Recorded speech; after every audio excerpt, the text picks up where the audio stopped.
let's talk about servlet life cycle. This is also the most important question asked in the interview. Okay, interview room में इस question को पूछा जाता है. That is what explain the life cycle of servlet. Let's see what is life cycle. पहले तो आपको पता ही है कि लाइफ साइकिल क्या होती है. देखो, लाइफ साइकिल मतलब कोई भी ऑब्जेक्ट उसके क्रिएशन से लेकर उसके डेथ तक का जो पीरियड होता है, उस पीरियड में वो ऑब्जेक्ट कौन सी फेजेस से गुजरता है, वो कंप्लीट साइकिल को हम लाइफ साइकिल कहते हैं. Okay, object creation to object destruction and in between that period it is going through number of phases. So all those things we call it as life cycle. Okay, so अभी servlet की life cycle मतलब क्या कि जो हम servlet class बनाएंगे, right, तो हम जो सर्वलेट क्लास बनाएंगे ना, उसका ऑब्जेक्ट भी बनेगा. ऑब्वियसली ऑब्जेक्ट बनेगा ना, क्लास का ऑब्जेक्ट बनता है ना जावा में.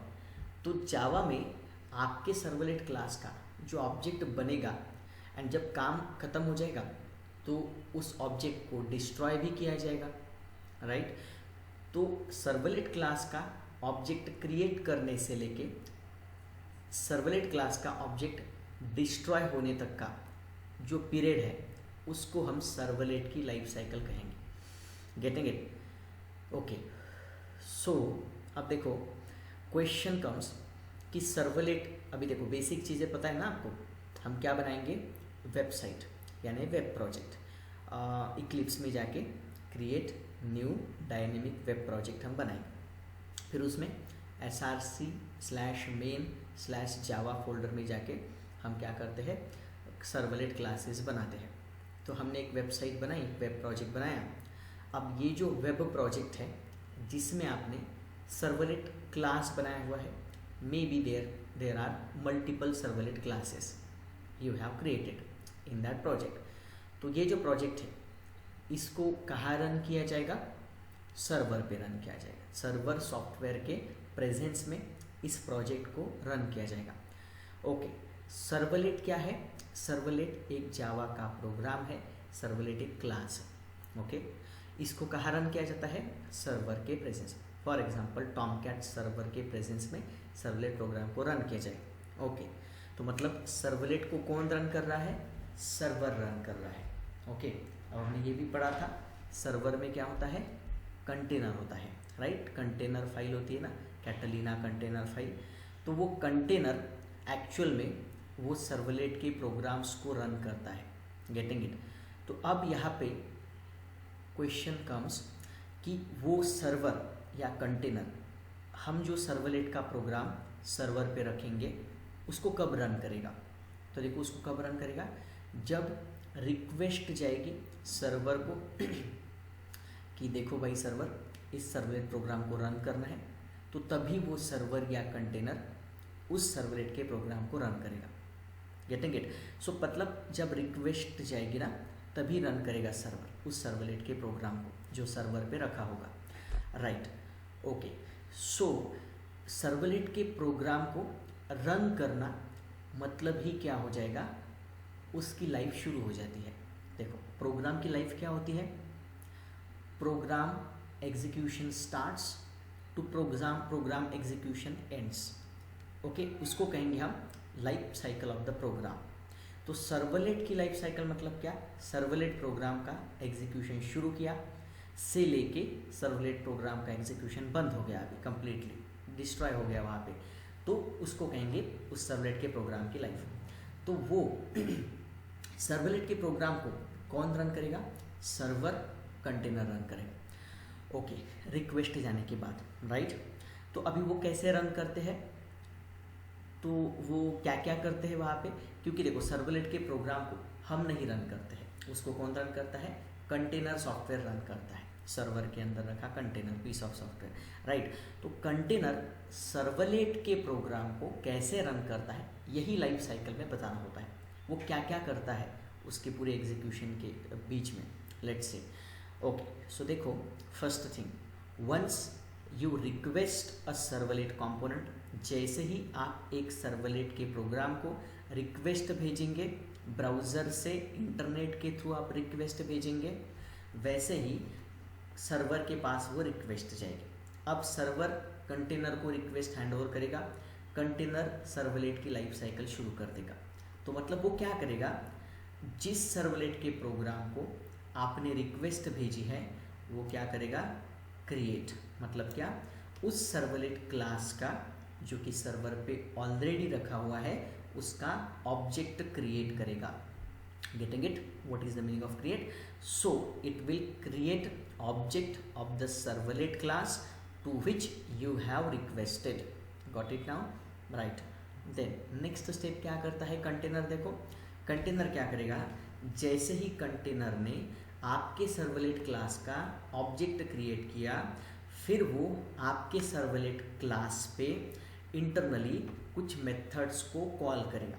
देखो मैंने पहले ही बताया, आपका जो सर्वलेट क्लास होगा वो किसका चाइल्ड होगा, वो इनडायरेक्टली चाइल्ड होगा सर्वलेट इंटरफेस का। Getting it? मतलब कि आप आपके सर्वलेट के क्लास को मतलब कि या तो आप वहाँ पे HTTP सर्वलेट को इनहेरिट करो या जेनरिक सर्वलेट को इनहेरिट करो, इनडायरेक्टली वो सर्वलेट इंटरफेस को ही इनहेरिट कर रहा होता है। ओके, तो आपके सर्वलेट क्लास का पेरेंट सर्वलेट तो होता ही है, सुपर पेरेंट होगा वट एवर इट इज़, लेकिन वहाँ पे इनडायरेक्टली वो सर्वलेट इंटरफेस को ही इनहेरिट कर रहा होता है आपका सर्वलेट का प्रोग्राम। तो सर्वलेट इंटरफेस की जो मेथड्स हमने देखी ना, तो वो आपके सर्वलेट के क्लास को मिल जाती है, पेरेंट की मेथड्स चाइल्ड को मिल जाती है ना। ओके, सो सर्वलेट इंटरफेस की जो मेथड्स हैं, init method, destroy method, service method, gate servlet config method, gate servlet info method, वो 5 इंपॉर्टेंट मेथड्स आपके सर्वलेट की क्लास को भी मिल चुकी होगी। Getting it right? उसके पेरेंट से। तो ये कंटेनर क्या करता है, इसने आपके सर्वलेट क्लास का ऑब्जेक्ट क्रिएट किया। अब ये आपके सर्वलेट क्लास के ऑब्जेक्ट पे इंटरनली आप ही के सर्वलेट क्लास की कुछ मेथड्स को कॉल करेगा। कौन सी मेथड्स को? तो देखो यहाँ पे लिखा है इनिशियलाइज, मतलब क्या, इनिशियलाइजेशंस की स्टेप इस फेज में होगी। सो कंटेनर कौन सी मेथड्स इसमें कॉल करता है, तो जनरली वो इनिट मेथड वगैरह को कॉल करता है। मैंने कहा ना कि सर्वलेट इंटरफेस में जो 5 मेथड्स है, init, service, destroy, gate servlet config, gate servlet info, उसमें की एक मेथड कौन सी है, इनिट मेथड। तो ये कंटेनर इनिशियलाइजेशन फेज में इनिट मेथड वगैरह को वहाँ पे कॉल करेगा। अब एक्चुअली इसके पहले देखो, जब वो ऑब्जेक्ट क्रिएट करता है, देखो ऑब्जेक्ट क्रिएशन की फेज में क्या होता है, we know that first of all container को रिक्वेस्ट मिल गई, so it will load the class into JVM, first step. Then it will create the object of your servlet class, it will create the object of your servlet class creations की stage में। Second stage है initialisation, it will call init method and all required methods internally to initialize, okay, to initialize your servlet component. after that, अब देखो अगर init method वगैरह को call किया and अगर इनिशियलाइजेशन सक्सेस होता है, सर्वलेट प्रोग्राम का इनिशियलाइजेशन सक्सेस होता है, तो ये आगे जाएगा, तो कंट्रोल आगे जाएगा, ठीक है। लेकिन अगर इनिशियलाइजेशन किसी वजह से सक्सेस नहीं होता है तो क्या होगा, इनिशियलाइजेशन सक्सेस अगर नहीं होता है तो ये क्या करेगा, देखो कंटेनर क्या करेगा, तो कंटेनर सीधे सीधे यहाँ पे सर्वलेट के क्लास को JVM से अनलोड कर देगा। You can see what it will do, it will unload servlet class from the JVM actually, right. तो सीधे सीधे यहाँ पे आ जाएगा। मतलब अगर इनिशियलाइजेशन सक्सेस होता है तो इनिशियलाइजेशन सक्सेस होने पर वो क्या करेगा, इनिशियलाइजेशन सक्सेस होने पर वो नेक्स्ट स्टेप की तरफ जाएगा।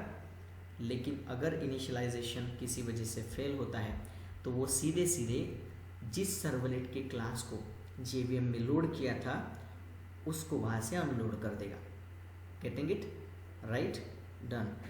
अब अगर सपोज इनिशियलाइजेशन का फेज कंप्लीट होता है तो क्या होगा नेक्स्ट कंटेनर क्या करता है, अगर इनिशियलाइजेशन सक्सेस हुआ तो कंटेनर अभी ये सर्वलेट क्लास की सर्विस मेथड को कॉल करता है। मतलब अभी आपका सर्वलेट कंपोनेंट या सर्वलेट क्लास का जो ऑब्जेक्ट बना है वो सर्विस प्रोवाइड करने के लिए रेडी है। Okay, so available for service का मतलब कि देखो ये जो सर्वलेट क्लास है, ये सर्वलेट क्लास की सर्विस मेथड अभी रेडी है। अभी जो रिक्वेस्ट है, अभी तो देखो सबसे पहले फर्स्ट रिक्वेस्ट आई होगी ना। अभी हमने कहा कि जब रिक्वेस्ट आई तो class got load into the JVM, object of that servlet class is created, then internally init method has been called now। so अब रिक्वेस्ट आई है ना, तो रिक्वेस्ट को प्रोसेस करने के लिए अभी वही कंटेनर सॉफ्टवेयर सर्विस मेथड को कॉल करता है। Okay, to process the request what the container will do, container will process the request by calling service method on your servlet class object। तो उसी servlet class object पे उसी servlet class की service method को call करेगा। कौन call करेगा? Container call करेगा। I hope you are getting it. Who will call? Container. अब सर्विस मेथड को कॉल करने का मतलब है सर्वलेट को रन करना ना, क्योंकि सर्वलेट प्रोग्राम में जो मेन इम्पॉर्टेंट लॉजिक होता है, बिजनेस लॉजिक होता है, वो आप कहाँ पे लिखते हैं? वो लिखते हैं सर्विस मेथड के अंदर। तो इसीलिए सर्विस मेथड को अभी अगर कॉल किया गया है एंड अगर अभी सर्विस मेथड रन हो रही है तो इसका मतलब है आपका सर्वलेट का जो प्रोग्राम आपने बनाया था अभी उसका logic, main logic, business logic run हो रहा है। This is how getting it right. मतलब अभी वो क्लाइंट की रिक्वेस्ट को सर्वलेट प्रोग्राम सर्व कर रहा है। क्लाइंट की रिक्वेस्ट को सर्वलेट प्रोग्राम सर्व कर रहा है। ओके, इसका लॉजिक रन हो रहा है तो ये प्रोसेस कर रहा है रिक्वेस्ट को। Then okay, so now it is available for the service now, right now it is processing the request। अब देखो जब सर्विस मेथड रन हो रही है, अगर उसके बीच में कोई एक्सेप्शंस वगैरह आ गए, देखो available for service, okay, service available थी। Okay, basically suppose service method को आपने कॉल किया, आपने नहीं, इंटरनली कंटेनर ने इंटरनली सर्विस मेथड को कॉल किया, तो अभी सर्विस मेथड को कॉल करने की वजह से वो रिक्वेस्ट प्रोसेस हो रही है, सर्वलेट प्रोग्राम की सर्विस मेथड रन हो रही है, मतलब कि क्लाइंट की रिक्वेस्ट को सर्व किया जा रहा है, राइट। लेकिन अब अगर सर्विस मेथड का लॉजिक जब रन हो रहा है तो सर्विस मेथड के लॉजिक का एग्जीक्यूशन करने के दौरान अगर कुछ एक्सेप्शंस आ जाते हैं, okay, some problem may happen, okay, we know that exceptions actually. So अगर कुछ एक्सेप्शंस आ जाते हैं तो जो सर्विस मेथड रन हो रही थी ना, ओके, एंड जो सर्वलेट कंपोनेंट, जो सर्वलेट प्रोग्राम को एक्चुअली कंटेनर रन कर रहा था, तो अभी वो अवेलेबल सर्विस से अनअवेलेबल फॉर सर्विस मोड में चला जाएगा। मतलब अभी उसका सर्विस मेथड का एग्जीक्यूशन कुछ देर के लिए स्टॉप किया जाएगा। ओके, मतलब वो सर्विस मेथड रन हो रही थी, कुछ एक्सेप्शंस आ गए तो अभी उसका सर्विस मेथड का एग्जीक्यूशन स्टॉप कर दिया जाएगा। Getting it? Means now it is not available for service. अगर वो एक्सेप्शंस कुछ इंटरनल्स होंगे, सर्वर साइड के होंगे, whatever problems are there, okay, या फिर यूज़र ने कुछ गलत इनपुट दे दिया, तो now it is not available for the service.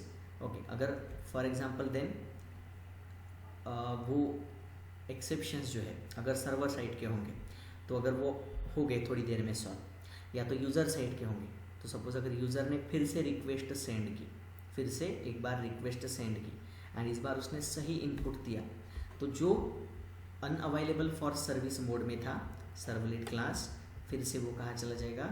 Available for service mode में फिर से। तो एक्सेप्शंस रिजॉल्व हो गए, तो अभी सर्विस वो प्रोवाइड करने के लिए फिर से रेडी है। तो फिर से जब रिक्वेस्ट आएगी तो उसको प्रोसेस करने के लिए उस सर्विस मेथड को रन किया जाएगा। अभी वो सर्विस मेथड रन कर रहा है कंटेनर सर्वलेट क्लास की, एंड आपकी जो रिक्वेस्ट है उसको सर्व किया जा रहा है, प्रोसेस किया जा रहा है। Getting it? मतलब वो प्रोग्राम रन हो रहा है एक्चुअली इन दिस वे। मतलब ये जो तीन काम है, servlet is available for service, everything is okay, then उसके बाद कंट्रोल जाएगा servicing the request, service method run होगी, एक्सेप्शंस आ गए तो अनअवेलेबल फॉर सर्विस, फिर से अवेलेबल फॉर सर्विस, फिर से servicing the request in this way. Okay, and again देखो, अब या तो ओके देखो सर्विस कर रहा है वो, मतलब सर्विस मेथड रन हो रही है, तो सर्विस मेथड रन होते समय या तो एक्सेप्शन आएंगे, गेटिंग इट, या तो एक्सेप्शन आएंगे या तो उसका एग्जीक्यूशन कंप्लीट हो जाएगा। मे बी सर्विस मेथड में जितना कोड लिखा था वो एग्जीक्यूट पूरा हो चुका है। ओके, एंड फिर सीधे फिर तब भी कंट्रोल कहाँ आएगा, अनअवेलेबल फॉर सर्विस की केस में आएगा। मतलब आपने क्या किया, आपने लॉगिन का फॉर्म जो है, तो लॉगिन का फॉर्म फिलअप किया, उसको सबमिट किया। अब क्या होता है, आपने लॉगिन का फॉर्म फिलअप किया, सबमिट किया, रिक्वेस्ट गई लॉगिन सर्वलेट क्लास को, ठीक है। फिर कंटेनर ने क्या किया, लॉगिन सर्वलेट क्लास की आपने जो भी मेथड बनाई होगी, फॉर एग्जांपल सर्विस मेथड में जो आपने लॉगिन का लॉजिक लिखा होगा, तो वो लॉजिक उसका रन हो गया।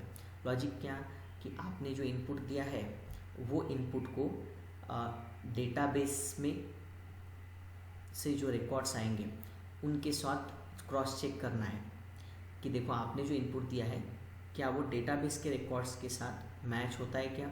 ये सब लॉजिक आपने सर्विस मेथड वगैरह में भी लिखा होगा, व्हाटएवर। अब अगर वो सब उसका रिजल्ट आ जाता है कि देखो यस पूरा लॉजिक रन हुआ सर्विस मेथड का, तो यस बेसिकली डेटाबेस में रिकॉर्ड्स मिल चुके हैं, तो ये लॉगिन आईडी पासवर्ड जो है ये वैलिड है।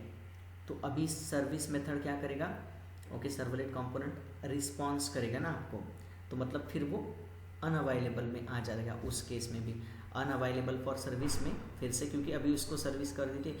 ओके, तो इन दिस वे फिर फाइनली इसके बाद लास्ट में क्या होता है, अब ये जो तीनों है available for service, servicing the request and unavailable for service, ये तीनों बार बार चलते जाएंगे, ठीक है। सो वन टाइम नहीं है यहाँ पे ये प्रोसेसेस, ये steps. Okay, repeating steps, these are repeating steps. After that अब देखो सपोज क्या हुआ कि बहुत देर तक अभी एक रिक्वेस्ट को तो उसने प्रोसेस कर दिया, अभी दूसरी रिक्वेस्ट जो है वो लॉगिन सर्वलेट को आई नहीं बहुत देर तक, मान के चलो कुछ 2-4 घंटे हो गए आई नहीं, वहाँ पे वैसे सेटिंग्स होगी। तो फिर बहुत देर तक अगर रिक्वेस्ट आती नहीं है वो सर्वलेट कंपोनेंट को, तो फिर कंटेनर क्या करता है, वो जो ऑब्जेक्ट बना था ना वो ऑब्जेक्ट को डिस्ट्रक्शन के लिए सेंड कर देता है। सर्वलेट क्लास का जो ऑब्जेक्ट बना था उसको डिस्ट्रॉय कर देना है, क्योंकि उसको रिक्वेस्ट ही नहीं आई ना बहुत देर से, ठीक है। तो फिर उसको डिस्ट्रॉय कर देता है, क्योंकि अदरवाइज वो जब तक ऑब्जेक्ट वहाँ पे रहेगा, ओके, तब तक वो मेमोरी लेगा ना रैम से, तो रिसोर्सेस यूज़ करेगा। So better to go for destruction phase. तो कंटेनर ही क्या करेगा, इंटरनली डिस्ट्रॉय मेथड को कॉल करेगा। ऑब्जेक्ट को डिस्ट्रॉय करने के लिए उसी सर्वलेट क्लास के ऑब्जेक्ट से उसी सर्वलेट क्लास की डिस्ट्रॉय मेथड को कॉल करेगा, and then that servlet component object will get destroyed, ठीक है। अब जैसे ही वो डिस्ट्रॉय हो गया, फाइनली क्या करना है, unload the class from the JVM. तो लास्टली क्लास को जेवीएम से अनलोड किया जाएगा। इस तरह से ये लाइफ साइकिल है सर्वलेट की। Okay, I hope you got it. Let's revise it once again. देखो सो क्या होता है, सर्वलेट को रिक्वेस्ट आई, ठीक है, सर्वर ने रिक्वेस्ट को सुना, लिसन किया, सर्वर ने रिक्वेस्ट को आगे भेज दिया कंटेनर के पास। कंटेनर ने क्या किया, कंटेनर ने बेसिकली जिस भी सर्वलेट क्लास को रिक्वेस्ट आई है उसका ऑब्जेक्ट क्रिएट किया, ठीक है।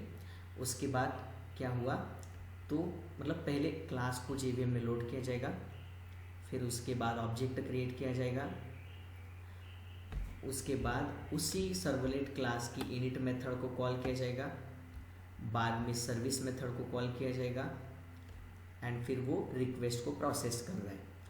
अगर सर्विस मेथड में कोई एक्सेप्शंस आ जाते हैं तो वो जो कंपोनेंट है वो अनअवेलेबल फेज में आ जाएगा, ओके। उसके बाद अगर सपोज बहुत देर तक उसको रिक्वेस्ट नहीं आई है तो ऑब्जेक्ट को मेमोरी से डिस्ट्रॉय किया जाएगा। वहाँ पे बेसिकली ऑब्जेक्ट डिस्ट्रॉय करने के बाद क्या हो जाएगा, क्लास जो जेवीएम में लोड किया था उसको अनलोड किया जाएगा। इस तरह से ये पूरी लाइफ साइकिल है किसकी, सर्वलेट की।